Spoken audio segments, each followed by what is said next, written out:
Hello. So recently I've been posting about my spiritual walk with God and how I just came into my spirituality a few months ago. What I've come to realize over the last few months is that I'm an anointed. Some people call it a chosen one. So what that means for me is um, being anointed means that also have spiritual gifts. Like I have the gift to hear God in dreams, and I can also, receive visions from God, visions and dreams as well. And I guess I just never really like wanted to just say it like out loud or to people because I feel like when they hear something like that, they think you're saying you're better, than everybody else because we're all children of God. That's how I see it, and that's how I continue to see it. And I was in I had a vision from God and I feel like I was just stuck and like I wasn't moving forward. And I couldn't figure out what it was I was doing wrong. And I'm like, what is it, God? What's going on? Why am I not moving ahead, along my walk? And he basically sent it to me in a vision, like, okay, it's time to let people know what you are so that you're not ashamed of it. There's nothing to be ashamed of. I'm proud to be one of the anointed.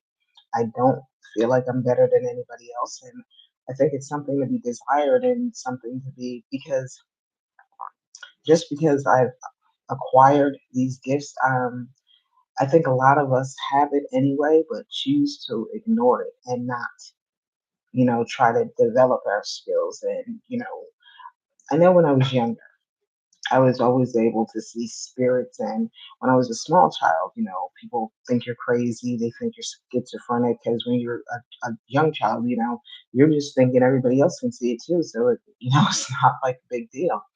And then as I grew up and got older, and I realized, oh, everybody can't see it. So it's kind of just like you kind of push it away and you try to ignore it and push it down so that people don't think you're strange or weird, but you just keep on going. And as I got older, even when I would see things that were a little bit out of place or not regular or ordinary, I just try to focus on something else. Not if nobody else seemed to acknowledge it, I wouldn't acknowledge it either. But as I've gotten older and I've been on my walk with God and not a lukewarm Christian, like, I've always believed in God, like I think a lot of us do, but what we're not realizing is that we really do have a living God. We serve a living God. And when you say prayers, like he actually can hear you. And in my mind, it used to be like, how can he hear everybody praying? How is that even possible that there's billions of people in the world and he just can hear everybody? But he's God.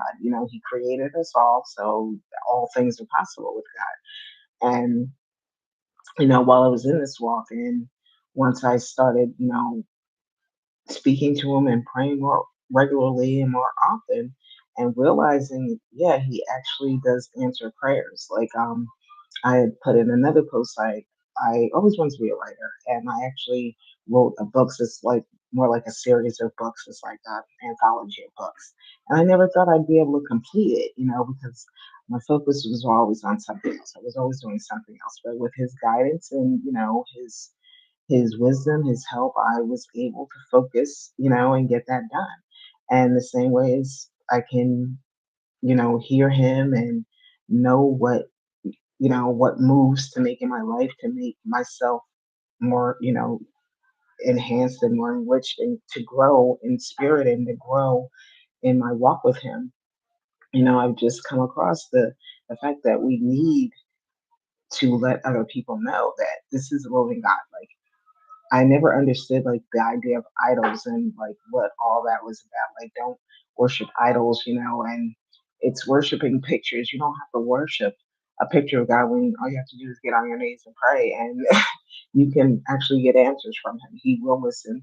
I'm not saying pray tonight and he's just gonna tell you tomorrow, hey, Donna, all you have to do is this. But if you practice it and you continue and you really build a relationship with our Father, you'll see that he really is a living God. He really is here to help us. He really is to, here to help us grow and to help us we get our salvation. It just doesn't happen automatically. You have to live your life right, be charitable, be good to your neighbors, be good to, it's not just being good to friends and family that you know and you like. You don't get anywhere. Like, of course, you're going to be nice to people you like and it's the extra you go to. It's the being nice to the people you see on the street. Like sometimes I just give like I was in this place where I gave given this guy some money one day. He was homeless or whatever, and he said he was hungry. So he immediately goes in the liquor store and buys some beer or something like that. And I was like, wow, okay. So in my mind, I started, well, I'll go buy them something to eat. I'll buy them some food or something. And then, I thought about it, and God said it's it's not up to you what they want to do with it. If you got a few bucks and you want to help somebody out, if they go buy liquor, if they go buy, that's really up to them. But you did right from your heart and you gave, what you could, and you helped somebody out. And that's how, charity goes a long way. Especially if it's not hurting you, if you can help somebody out, we should always do so. And it's little things like that that get us to our salvation. It's actually, praying and getting closer to God and just trying to be the best that you can be. So when I say I'm an anointed, um, it just means just that I'm one that's been chosen by God that has had a lot of problems. Like before I was awakened to the what's going on in the world and how there's really wicked people out here and there's people performing magic and spells and now at this point we all have to choose a side. Either you're going to be on the side of good and right and be on God's side, or you're going to be on the devil's side. And if you choose to just have no side, then you're basically just prey. You're just sitting there as like a sitting duck. You have to make a choice and decide what you want for your life. And we're basically all in that same place. Before I saw the wickedness and spells being cast on me and neighbors turning on me, people I don't even know trying to do all this wicked and evil stuff on me, people getting readings done on you, like psychic readings. Like, I didn't even know that was possible to get a reading done on somebody else. But if you have enough information about them and you go to a psychic who's either not knowing that that's not the person they're doing a reading on or willingly doing it and they're just not legitimate or whatever, they can find out anything they want to know about you, especially in the physical, in the spiritual world. And it's crazy, like the stuff that's going on now. You guys seen it. You've seen the award shows. You've seen, actors, portraying themselves as the devil and stuff like this. And you just gotta look around you. It's not a joke. This is really what's going on. So, you know, um, I'm just here to tell everybody like it's time to wake up. And I had to do it, and it took me a long time too. Like I said, I knew I was different. I always knew I was different. I never fit in, and I tried to kind of make myself fit in. And then finally, God was just like, "No, we're just gonna, it's time for you to wake up." And he just pointed me in the right direction, and I got my life together and really started looking around and seeing what was going on and seeing how many people were like really not for me, really just against me.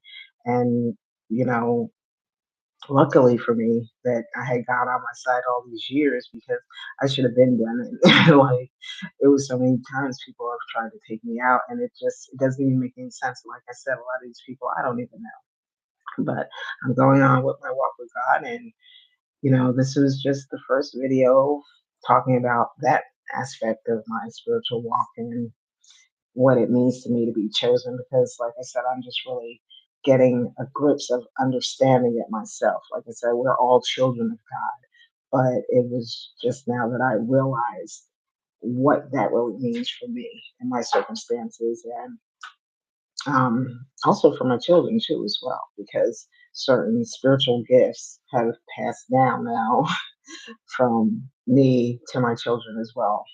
So now I have to explain this to them and have a big long talk with them and get them to understand like what's really going on, and that we have to be really careful because people are just not everybody, but there's just a lot of bad people out there. There's a lot of evil people. There's a lot of people that wish us harm and for no reason. And like I said, we don't even know half these people. They just know that there's an anointing on us and it's something they want or they can't stand to see in the world. And like I said, a lot of times it's just them being used by the devil.